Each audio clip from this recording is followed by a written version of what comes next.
నమస్కారం అన్నయ్య గారు.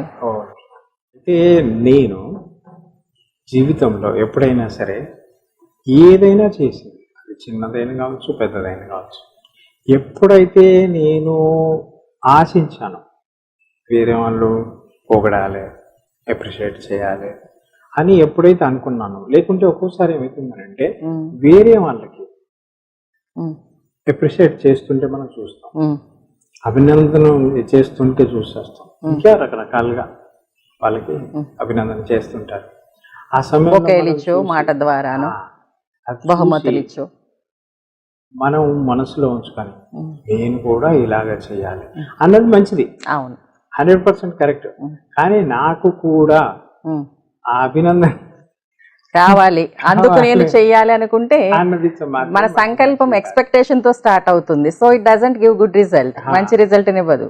అయితే రిజల్ట్ ఎలా ఉన్నా సరే ఎదురుగా ఇటువంటి సంకల్పాల ద్వారా మనం బాధపడతాం.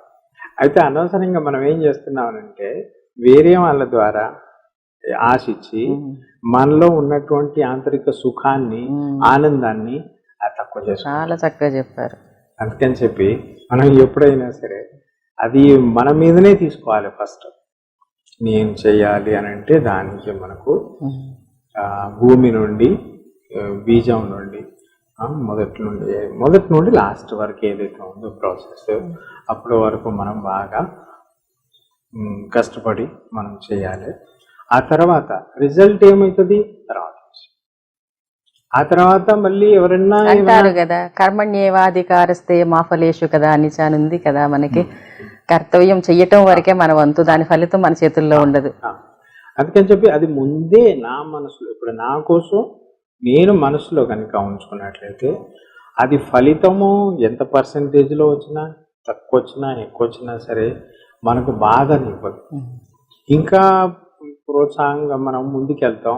అచ్చా ఈసారికి రిజల్ట్ తక్కువ వచ్చింది, 100% అనుకున్నాను కానీ 100% రాలేదు, కాబట్టి మనం మీరు ఇలా అంటూ ఉంటే చిన్నప్పుడు మాదొకటి గుర్తొస్తుంది అన్నయ్య. మమ్మల్ని అనేవారు, you have to compete with your self. నీకు నువ్వే కాంపిటీటర్వి, పక్క వాళ్ళకంటే ఎక్కువ మార్కులు రావాలని నువ్వు అనుకోకూడదు. నిన్ను నువ్వు ఎక్కడ తప్పులు చేసావో తప్పులు సరిదిద్దుకుంటే నిన్నటికంటే ఇవాళ కంటే రేపు కూడా ఇంప్రూవైజ్ అవుతావు నువ్వు. So you should be your own competitor అనేవారు. చాలా చక్కగా అప్పుడు మళ్ళీ అది నాకు నా చిన్నప్పుడు విషయం గుర్తుకొచ్చింది. ఇప్పుడు అయితే మనకు మనం ముందు కాంపిటేటర్ గా తయారయ్యి తర్వాత దానికి రిజల్ట్ కి ఏదైతే మనకు కావాలో దానికి సరి అయినటువంటి జవాబు, ఆన్సర్ అది మనమే నిర్ణయం. అవును, ప్రయత్నాలన్నీ కరెక్ట్ గా ఉన్నట్లయితే what we deserve that automatically follows us. మన వెనకాల అయ్యే వస్తాయి, వేటి వెనక మనం పరిగెట్టిన అవసరం లేదు. చాలా బాగా చెప్పారు. ఇక్కడ కొంచెం ఏంటంటే ఒక విషయం, అన్ని మనం వేరే వాళ్ళ మాదిరిగానే కాపీ చేస్తాం కదా, అది తప్ప. అప్పుడే మనకు బాధ అనేటువంటిది మొదలవుతుంది. ఎంతైతే మనం చేయాలో అది కొంచెం తగ్గిపోతుంది. అయితే నష్టం ఎవరికి చేసుకుంటున్నాం, మనకి చేసుకుంటాం. Every individual is unique. ఎవరి వ్యక్తిత్వం, ఎవరి లక్షణాలు వాళ్ళకు ఉంటాయి. సో మనలో ఉన్నటువంటి ఆ పాజిటివ్ లక్షణాలను మనమే తెలుసుకుని జాగృతం చేసుకోవాలి.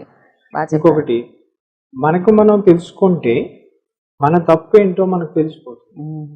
జనరల్గా ఏమవుతుందనంటే, ఇప్పుడు నేను మీ గురించి ఏమన్నా అన్నాను అనుకోండి, ఇవి మీలో ఇది మంచిది లేదు, ఏదైనా నేను అనొచ్చు, నిజంగా మీలో లేదు. అయితే నేను కొంచెం మంచిగా రెస్పెక్ట్గా, ప్రేమగా, మంచి భావనతోటి మీకు చెప్పి నిజంగా బాగుండాలి, ఈ తప్పును రెక్టిఫై చేసుకోవాలి, అది మీరు డెవలప్ కావాలనే సర్దిద్దుకోండి. అవును. అయితే అది చెప్పేటువంటి పదాలు మన యొక్క భావన, ముఖ్యంగా భావన.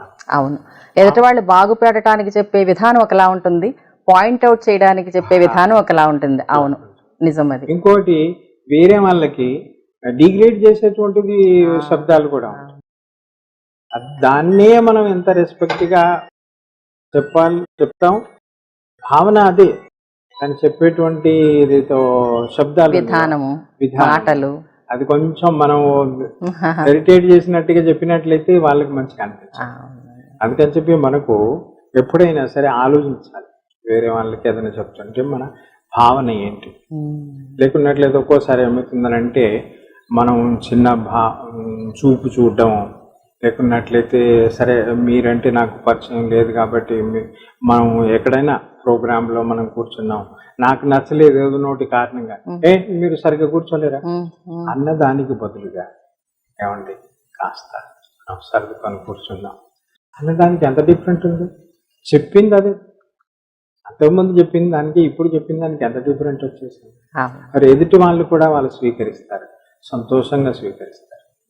ఒకవేళ స్వీకరించలేదనుకోండి, సరే వాళ్ళ స్వభావం అటువంటిది అని చెప్పి మన యొక్క సంకల్పాల్ని మన మాటల్ని ఎందుకు వృధా చేసుకోవాలి, మన సమయాన్ని ఎందుకు వృధా చేసుకోవాలి. అందుకని చెప్పి ఇవన్నీ చిన్న చిన్న విషయాలు ఏదైతే ఉన్నాయో మనకు జీవితంలో చాలా ముందుకు తీసుకెళ్తే చాలా ఆనందాన్ని ఇస్తాయి ఆలోచించి కనుక మనం మాట్లాడినట్లయితే. ఆత్మీయ పలకరింపు యొక్క ప్రాధాన్యత గురించి చాలా బాగా చెప్పారు అన్నయ్య గారు. నమస్కారం.